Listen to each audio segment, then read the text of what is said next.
kulinganishwa na wewe, wewe ambao umezidi kuwa mwema na wajabu juu ya maisha yetu. Tangia tulipoanza mwaka mbali huu umetusaidia. Jina lako lihimidiwe na litukuzwe mchana wa leo. Tunatangaza Mungu wewe ni mwema na fadhili zako ni za milele Baba. Kubali kupokea sifa zetu na shukrani. Kubali kupokea sifa zetu Mungu, maana ubali wewe ni Ebeneza, ubali wewe ni Jehova Nisi, ubali wewe ni Jehova Rafa. Umeponya mioyo yetu, umeponya maisha yetu, umeponya magonjwa yetu. Tunakushangilia Bwana wa neema, tunakushangilia Mfalme wa wafalme, tunakushangilia utukufu ni wako, tunakushangilia Jehova. Unastahili, unastahili, hakuna mwingine kama wewe Bwana. Ni wewe umetupigania, ni wewe umeturehemu, ni wewe umetushughulikia, ni wewe umekuwa mwanzo na mwisho. Sifa zote ni zako milele na milele Jehova. Hakuna wa kufanana na wewe. Asante kwa neema yako, asante kwa ibada ya leo. Tunazidi kutoa shukrani na sifa zetu hata sasa, maana ni wewe umetenda na ni wewe unaendelea kutenda hata kwa siku ambazo zimesalia. Tunashukuru kwa uaminifu wako, tunashukuru kwa neema zako, tunashukuru kwa baraka zako juu ya maisha yetu, juu ya kazi ya mikono yetu, juu ya jamii zetu, juu ya kanisa lako, juu ya mji na taifa letu. Pokea sifa zote na utukufu, pokea sifa zote na utukufu, maana wewe ndiye unaendelea kutulinda na wewe ndiye uliye mchungaji mwema. Usiacha tupungukiwe kwa neno lolote Jehova God. Tunaposikiza neno lako Bwana, wacha liwe la msaada ndani ya mioyo yetu. Kwa jina safi la Bwana wetu Yesu Kristo tumeomba na kushukuru. Amen. Shangilia Bwana vizuri. Ai, shangilia Bwana vizuri. Shangilia Bwana vizuri. Amen. Amen. Tunaweza keti. Salamia mtu, mwambie kukuona leo nina sifa mbele za Bwana. Mwambie kukuona leo nina sifa mbele za Bwana. Sio nguvu wala uwezo, ni neema za Bwana. Haleluya. Na nina furaha kuwaona na kuona jinsi Bwana amewatunza mwaka mzima, amewasaidia. Utukufu na adhama zimrudie. Haleluya. Haijakuwa rahisi, lakini mkono wa Bwana umetubeba. Praise the name of the living God. Kufika mahali tumefika, tuna ushuhuda ya kwamba Mungu ametusaidia. Haleluya. Siugeukie mtu, mwambie nina ushuhuda, Mungu amenisaidia. Ndio mwelewe gai uwe, mwambie nina ushuhuda, Mungu amenisaidia. Madeni ingenimaliza, mashida ingenimaliza, lakini Mungu amenisaidia. Haleluya. Tuna ushuhuda, Mungu ametusaidia. Praise the name of the living God. Na tuna kila sababu ya kumshukuru. Amen. Nawapenda sana. Naendelea kuwaombea hata kwa siku ambazo zimesalia. Mungu azidi kuwa mwema kwenu, azidi kuwashughulikia katika jina la Yesu. Praise the name of the living God. Nataka kuongea how to repay the goodness of God. How to repay the goodness of God. Jinsi ya kurudisha kwa ajili ya uzuri wa Mungu ama wema ama ukarimu wa Mungu katika maisha yetu. How to repay. Ukweli ni kwamba hatuwezi kumlipa Mungu kikamilifu, lakini kuna mambo tunaweza fanya na Mungu asikie kabisa tumedhamini ukarimu wake katika maisha yetu. Amen. Bwana Yesu asifiwe. So kuna mambo ya kulipia ukarimu wa Mungu, na Daudi aliuliza, nitamlipa Bwana nini kwa ukarimu wake wote alionitendea? Mungu ndiye alisaidia Daudi wakati hata wazazi wake hawakumdhamini. Mungu alimpigania na Daudi akatolewa kule kondeni na akafanyika kuwa mfalme, na kwa hatari nyingi Mungu alimuokoa. Na Daudi anauliza, nitamrudishia Bwana nini kwa ukarimu wake alionitendea? Praise the name of the living God. Hata nasi Mungu amekuwa mkarimu kwetu, ametuokoa na mambo mbalimbali, ametupigania vita mbalimbali, ametupea neema ya kushinda mambo mbalimbali. Praise the name of the living God. Bwana Yesu asifiwe. Tutamrudishia Bwana nini kwa ukarimu wake? Amen. Kuna mambo kadhaa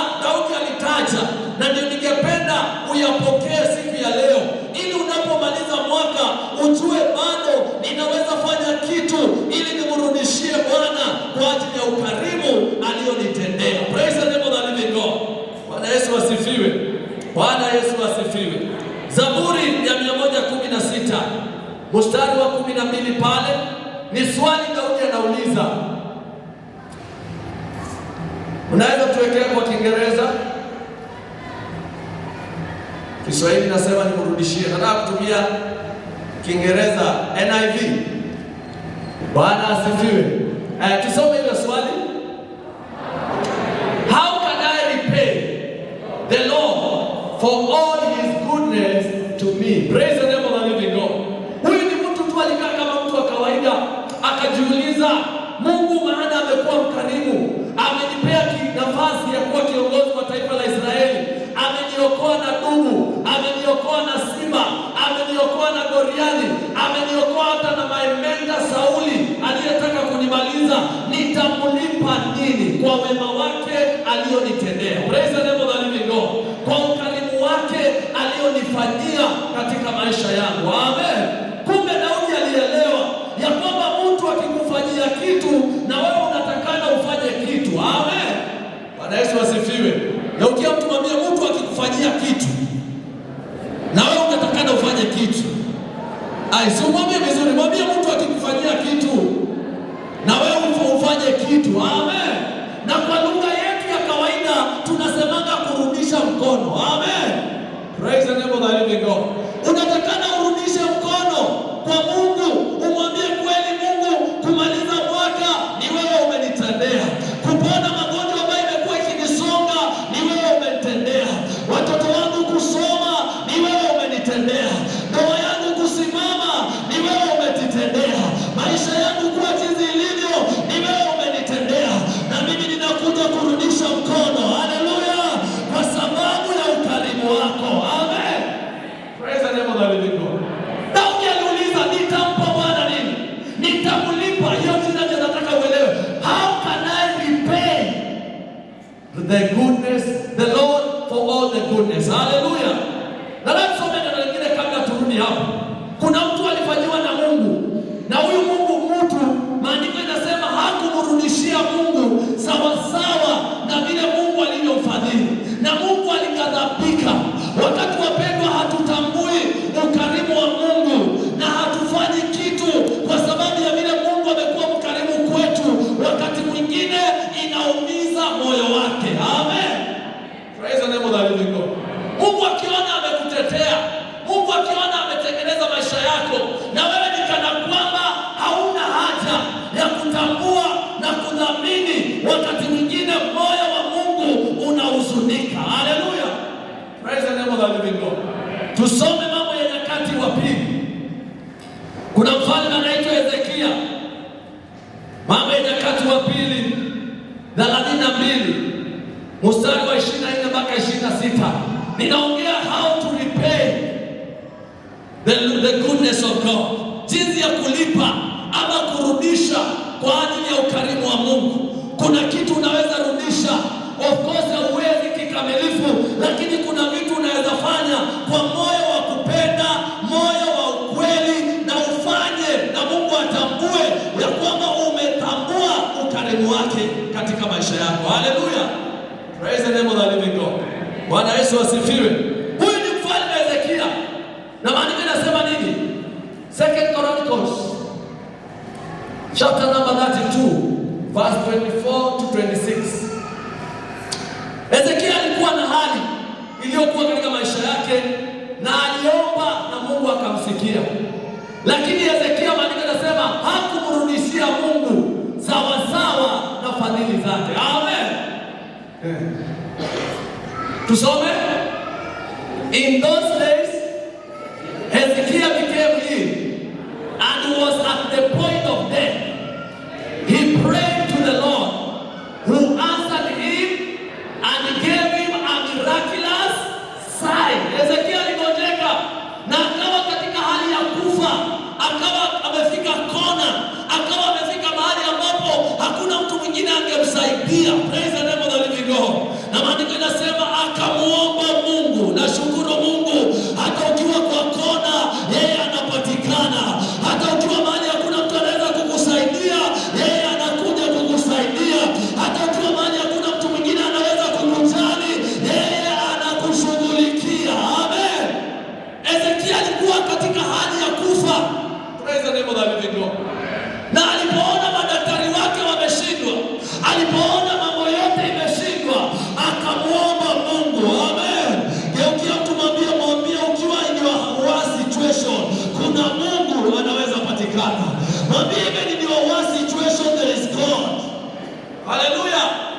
kwa hali yako ambayo ni mbaya sana, kuna Mungu anapatikana. Amen. Kuna Mungu anajali. Kuna Mungu aliye na uwezo wa kukushindania. Praise the name of the living God. Ezekia akagonjeka kiasi ya kwamba alikuwa karibu akufe. Amen. Praise the name of the living God. Lakini ashukuru aliomba. Hallelujah. Kwa hiyo hali yake iliyokuwa mbaya, alimuomba Bwana, na maandiko yanasema naye Bwana akamjibu. Bwana Yesu asifiwe. Bwana Yesu asifiwe. Siungeukia mtu mwambie, kwa hiyo hali yako muombe Mungu. Bwana Yesu asifiwe. Akaomba na Mungu akatenda muujiza. Wapendwa, sio lazima uende kwa nyota, sio lazima uende siku kwa nabii gani. Ukigeuka na uombe, Mungu atafanya, kwa sababu yeye ni mwaminifu. Haleluya. Hakuna mtu aliombea Ezekia, hakuna nabii alitabiria Ezekia. Yeye aligeuka akaomba na Mungu akamsikia na akamtendea ishara. Amen. Praise the name of the living God. Bwana Yesu asifiwe. Bwana Yesu asifiwe. Tingiza mtu mwambie hauhitaji nabii. Mwambie hauhitaji mtume. Mwambie hauhitaji sijui nani. Wewe ukigeuka na uombe, Mungu atatenda. Mungu atasikia. Mungu atakuja. Mungu atakuinua. Kuna Mungu. Haleluya. Ezekia akaomba. Hata mwaka huu tumeomba na Mungu ametupigania. Tumeomba na Mungu ametusaidia. Mahali watu wengine waliona ni kama tutakufia, Mungu alikuja na akatuinua tena.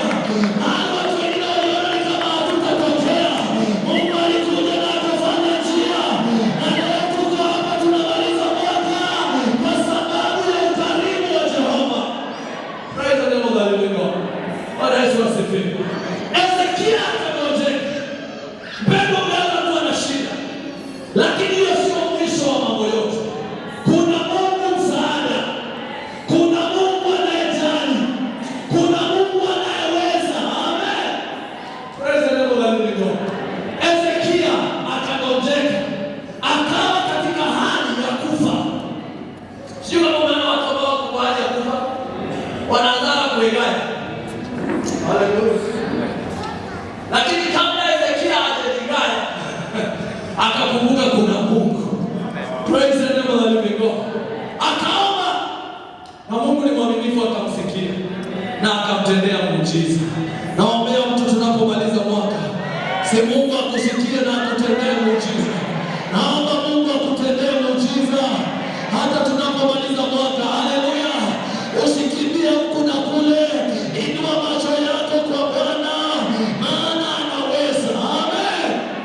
Akamtendea muujiza. Alafu verse 25. But angalia tena tuambie but. Hiyo ndio shida ya wanadamu. Wanalia, wanaomba but wanasahau. Haleluya. Wanasahau walilia, wanasahau waliomba, wanasahau walimuita Bwana. Amen. But Hezekiah's heart was proud. Haleluya. Mtu ambaye yuko katika kufa amepona, badala anyenyekee aijue Mungu, akajawa na kiburi. Haleluya. Bwana Yesu asifiwe. Bwana asifiwe. Mara nyingi tunajikuta unaomba Mungu ainue maisha yako, unaomba Mungu abadilishe maisha yako, baadaye unaingiliwa na kiburi. Amen. Na unaanza kufanya vitu opposite na vile Mungu angetazamia katika maisha yako. Praise the name of the living God. Maandiko yanasema but Hezekiah's heart was proud and he did not respond. He did not repay the kindness shown to him. Amen. Hakumrudishia Mungu sawasawa na fadhili alizomuonyesha. Amen. Praise the name of the living God. Bwana Yesu asifiwe. Ni mara ngapi umelilia Mungu kwa hali mbalimbali, na wakati mwingine you don't repay what God has done to your life. Praise the name of the living God. Hebu weka Kiswahili hiyo verse. Inasema hakumrudishia vivyo alivyofadhiliwa. Yaani Mungu akamfadhili, akamtoa kwa hali ya kufa, akamtoa kwa kona,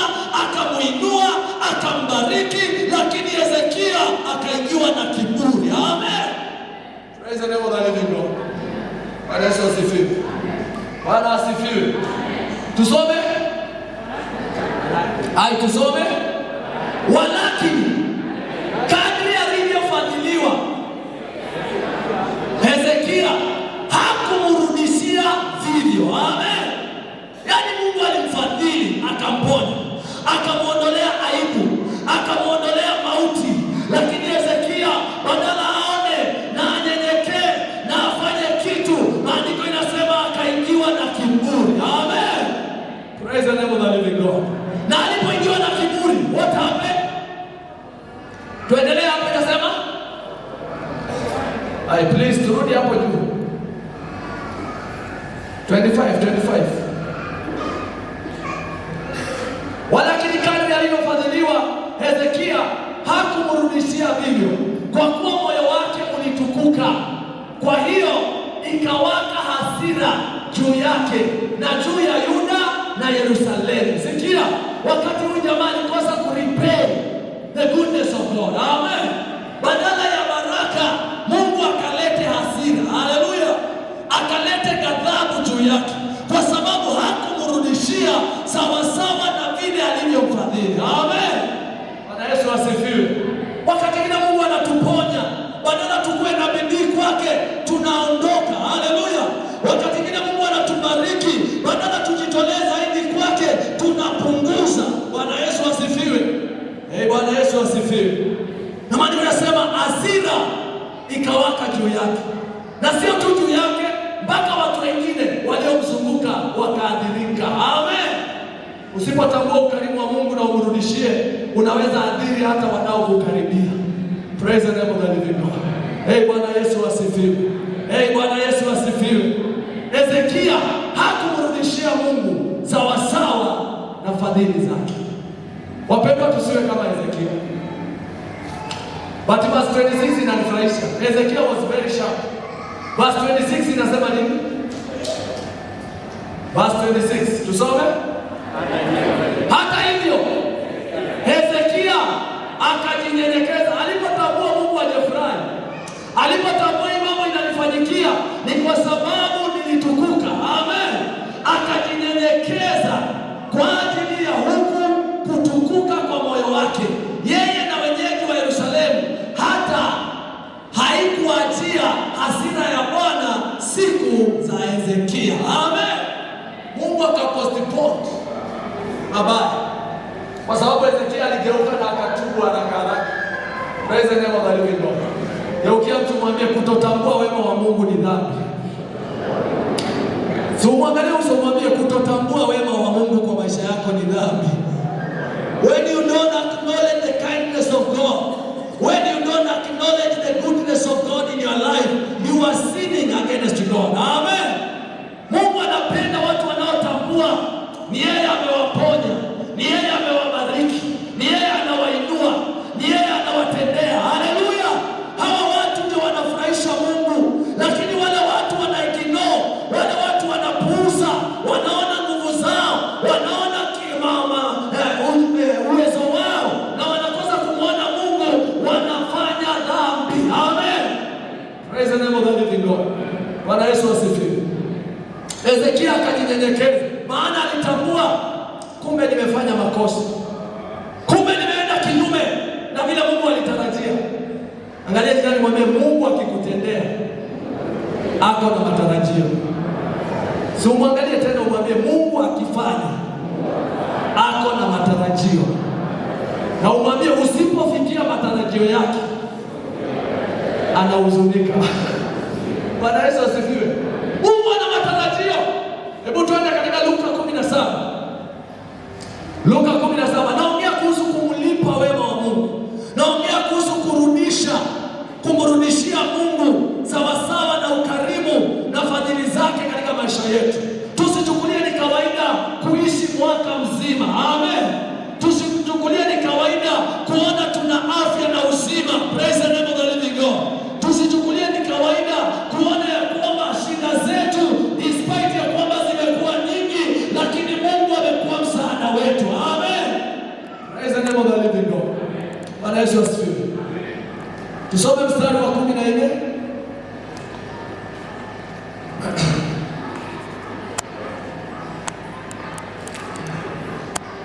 Twende 15.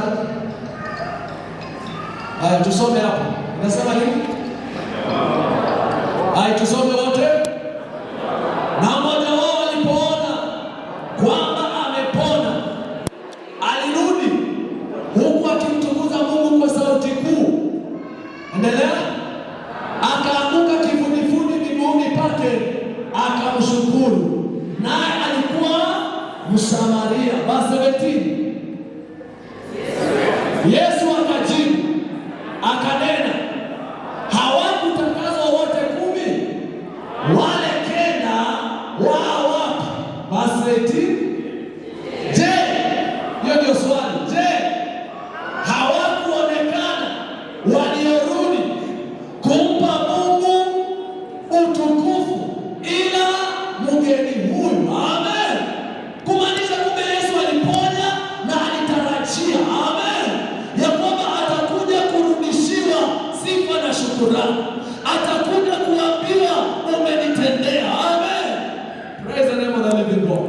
Bwana Yesu asifiwe.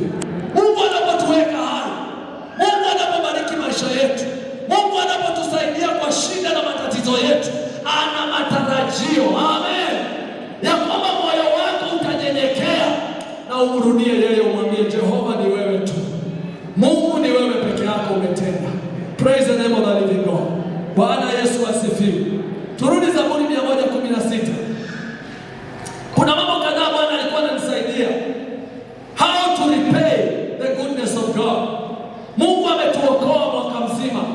Mungu ametulinda mwaka mzima. Mungu amehifadhi watoto wetu, wamekuwa mashuleni, Bwana amewapigania, wamesoma, wengine wamefanya mitihani, tunatazamia matokeo. Amen. Bwana Yesu asifiwe. Na sio kawaida. Jana niliona gari moja huko sehemu za Ukambani ilianguka, na mtoto aliyekuwa amemaliza mtihani, maisha yake ikafika mwisho hapo. Isinolongamo amekalia mtihani, amemaliza na maisha yake ikakatika. Bwana Yesu asifiwe. Bwana asifiwe. Sio kawaida. Najua zingine naongeanga vitu watu wanaona, lakini sio kawaida. Bwana Yesu asifiwe. It is God. It is God. It is the goodness of God katika maisha yetu. Psalms 116 verse 12. Tuteremke kidogo, tusome 12 mpaka 14, baadaye tusome 17. Nikupe mambo kadhaa. Tusome. How can I repay the Lord for all his goodness to me? I will lift up the cup of salvation and call on the name of the Lord. Fulfill my vows to the Lord in the presence of all his people. Verse 17. Verse 17. I will sacrifice a thank offering to you and call on the name of the Lord. Amen. Daudi anasema I will lift up the cup of salvation.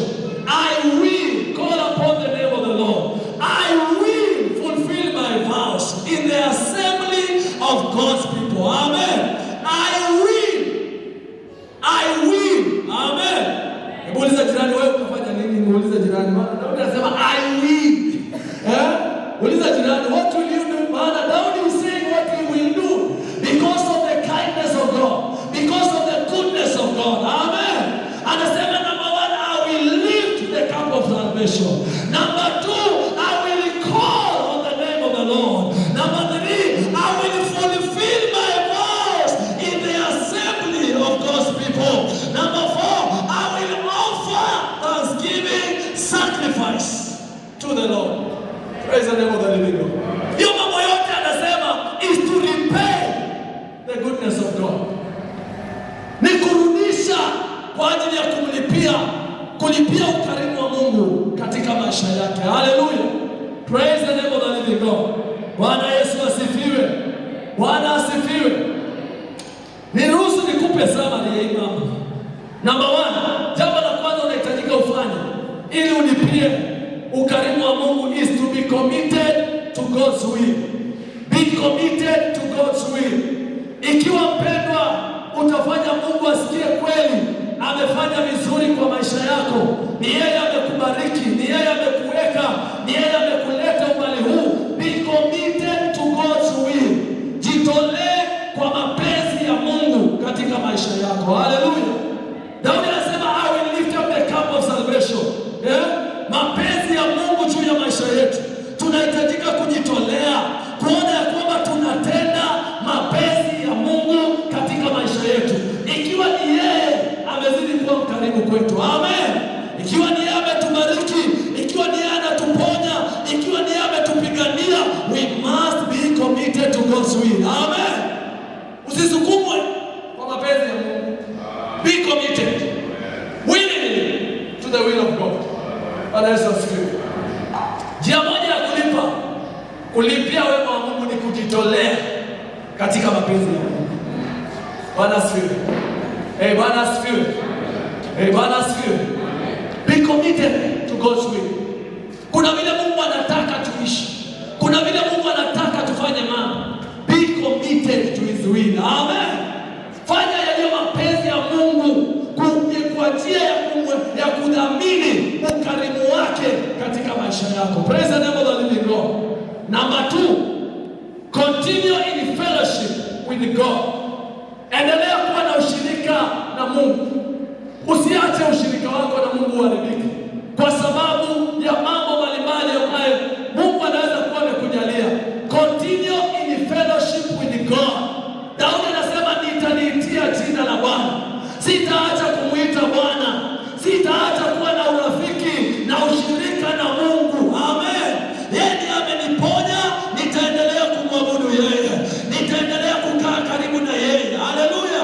Yeye amenibariki na kila kitu nilicho nacho. I will keep my fellowship with him. Amen. Bwana Yesu asifiwe. Bwana Yesu asifiwe. Nilisema wakati mwingine watu wanabarikiwa, wanainuliwa, wanatendewa, na badala wadumishe ushirika na Mungu, wanaanza kuondoka kuwa na ushirika na Mungu. Amen. Mtu anakuwa sasa hayuko na nafasi ya kuomba, hana nafasi ya kuketi mbele za Bwana kwa sababu ya mambo mbalimbali. Amen. Praise the name of the living God. Bwana Yesu asifiwe. Geukia mtu mwambie hata ukifanikiwa kiasi gani, keep your fellowship with God. Usimwangalie kwa uso, mwambie hata ukifaulu kiasi gani, keep your fellowship with God. Daudi alikuwa mfalme na anasema jambo moja nitafanya ili nilipie ukarimu wa Mungu, nitaliitia jina la Bwana. Amen. Si kwa sababu ya shida, it's about fellowship with God in my life. Amen.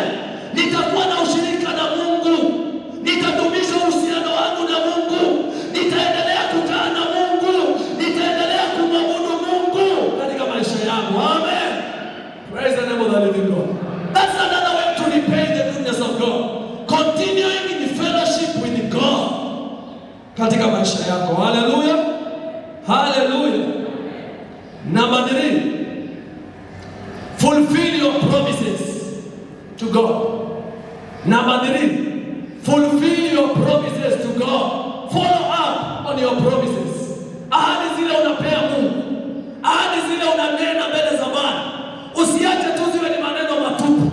Usiache kuwa tu ziwe ni mambo tu ya kusema tu.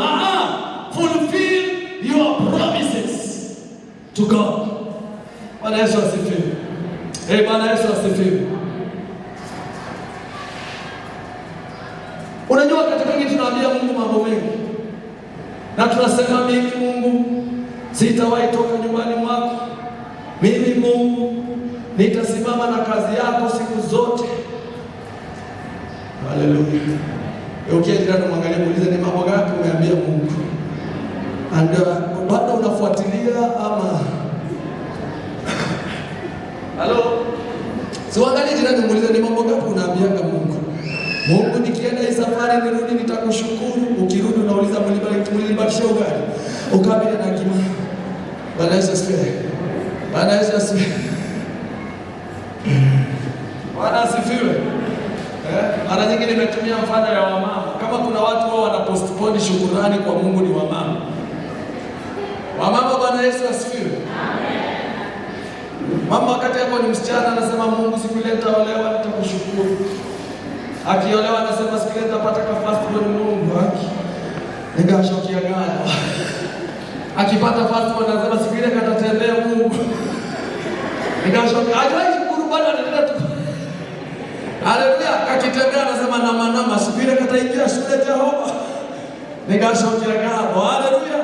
Kanaingia shule anasema siku ile katamaliza shule Mungu nitakushukuru. Kanamaliza anasema siku ile katapata kazi. Kanapata kazi. Siku ile kataolewa. Kanaolewa. Siku ile katazaa. Kanazaa. Siku ile mtoto yake katatembea. Bwana Yesu asifiwe. Bwana asifiwe. Yaani unaendelea kuweka ahadi ya kushukuru na haufanyi. Amen. Praise the name of the living God. Daudi anasema nitaondoa nadhiri zangu nilizoziweka. Amen. I will fulfill my vows. I will fulfill my promises. Praise the name of the living God. Bwana Yesu asifiwe. Njia moja ya kulipia ukarimu wa Mungu ni kutimiza ahadi tunazopea Mungu. Amen. The promises that we put. Na utakosa kuweka ahadi. Wacha nikwambie. Hata ukisema sitasema kitu utasema. Hello? Hata ukisema sitasema utasema. Maana hiyo ndio nature. Bila tumeumbwa lazima tuahidi. Lazima tuahidi. Haleluya. Tumeumbwa tu hivyo watu wa kuahidi. Maana hata Mungu ni wa ahadi. Hata president okay, niko naongea kuhusu kutimiza. Nitaka kuona kama bado mko na mimi. Fulfilling our promises to God. Amen. Zile ahadi tunapea Mungu, zile unapea Mungu ukiwa peke yako, unapea Mungu ukiwa kwa mashida zako, hizo ahadi fuatilia. Amen. Na utimize hizo ahadi kwa Mungu. Haleluya. Maana Mungu ataona kabisa wewe umedhamini ukarimu wake. Amen. Haujachukulia ukarimu wake hivi kama Ezekia. Praise the name of the living God.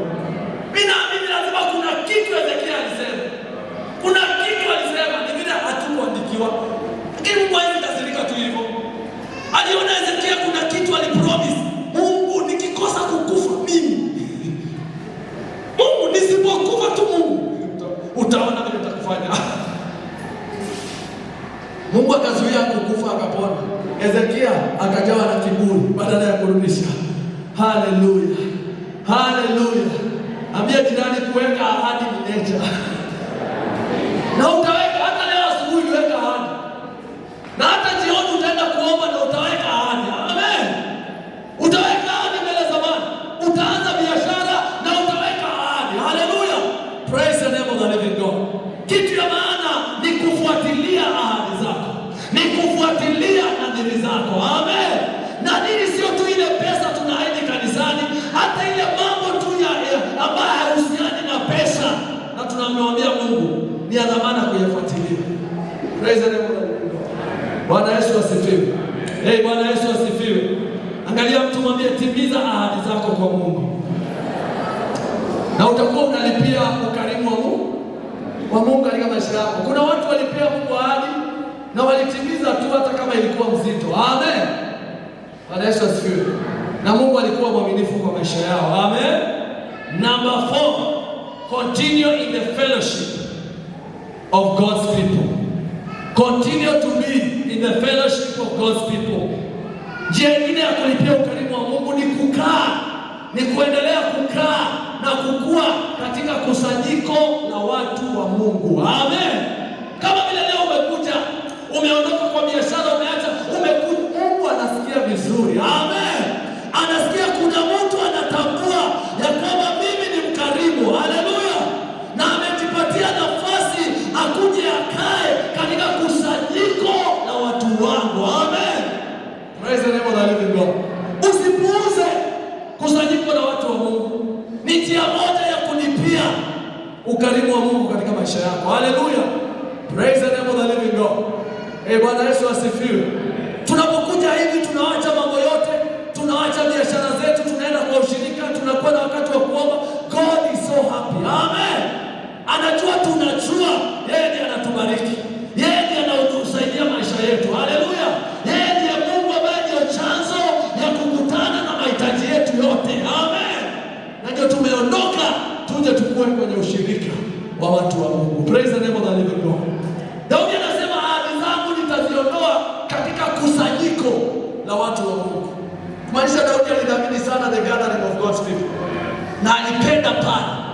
na alitaka kuwa pale, maana alijua hiyo ni njia moja ambayo itafanya alipie ukarimu wa Mungu katika maisha yake. Haleluya, haleluya.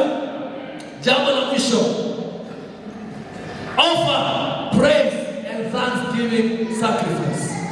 Offer praise and thanksgiving sacrifice. Toa sadaka za sifa na shukurani. Offer praise and thanksgiving sacrifices. Toa dhabihu za sifa na shukurani. Ni njia ya kulipia wema wa Mungu katika maisha yetu. Praise the name of the living God. Bwana Yesu asifiwe. Tusome neno tu nimalizie. Zaburi ya 50. Zaburi ya 50 mstari wa 23. Tunaweza lipia wema wa Mungu kwa mambo haya matano na mengine ambayo Bwana anaweza kukufunulia. Nimesema number 1, be committed to God's will. Amen. Kitu ambayo unajua ni mapenzi ya Mungu, jitolee, idhamini katika maisha yako. Haleluya. Number 2, nimesema continue in fellowship with God. Usipoteze ushirika na uhusiano wako na Mungu, maana ya mambo madogo madogo ambayo Mungu amekujalia katika maisha haya. Haleluya. Bwana Yesu asifiwe. Number 3, fulfill your promises to God. Number 4, continue to be in the assembly of God's people. Haleluya. Kuwa kwenye kusanyiko la watu wa Mungu. Maana kuna gharama tunaenda ndio tukue kwa kusanyiko la watu wa Mungu. Wakati mwingine inabidi tufunge biashara zetu. Wakati mwingine inabidi tufunge shughuli zetu. Haleluya. Kuna watu sasa wanauza, wewe umefunga huko hapa. Mpendwa, sio hasara. Haleluya. Mungu anafurahi. God is happy. Maana umejua He is the source of your blessing. He is the supplier of your needs. Praise the name of the living God.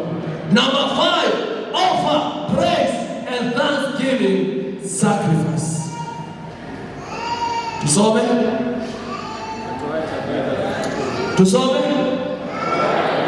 Atoe dhabihu za kushukuru ndiye anayenitukuza, naye autekelezaye mwenendo wake nitamwonyesha wokovu wa Mungu. Praise the name of the living God. Atoaye dhabihu za kushukuru. Mungu anapendezwa na dhabihu za kushukuru wakati amekuwa mkarimu katika maisha yetu, na dhabihu za kusifu. Zaburi 103. Zaburi 103. Naongea kuhusu dhabihu za shukrani na sifa.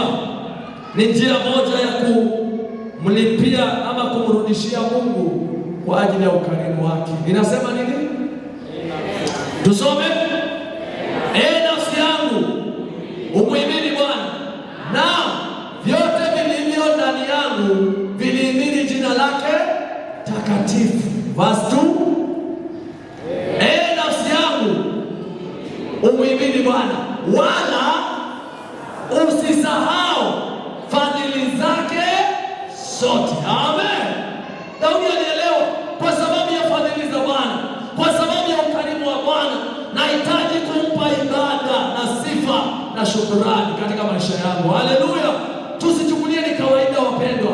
Mungu anatazamia urudishe mkono. Amen. Bwana Yesu asifiwe. Na nimekupea njia 5 ya kurudisha mkono. Praise the name of the living God. Be committed to God's will. Continue in fellowship with God. Fulfill your promises. Continue to be in the fellowship of God's people. And offer praise and thanksgiving sacrifice. Inamisha uso wako, mwambie Bwana nisaidie. Kwa sababu ya ukarimu wako mwaka huu, nisaidie vile nitakavyorudisha mbele zako.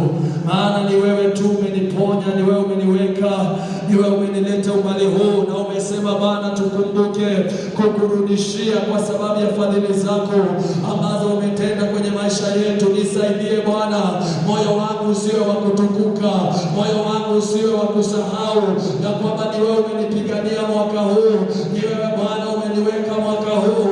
Hata ninapomaliza Bwana, nikupe fadhili, nikupe dhabihu zinazostahili kwa ajili ya vile Bwana umekuwa mkarimu na umekuwa mwaminifu hata mwaka huu katika hali mbalimbali. Unastahili Mungu wa wokovu wangu, unastahili Baba. Ambia Mungu apokee utukufu. ambia Bwana akusaidie unapomaliza mwaka, ya kwamba utamrudishia vilivyo sawa sawa na alivyokufadhili katika maisha yako katika jina la Yesu.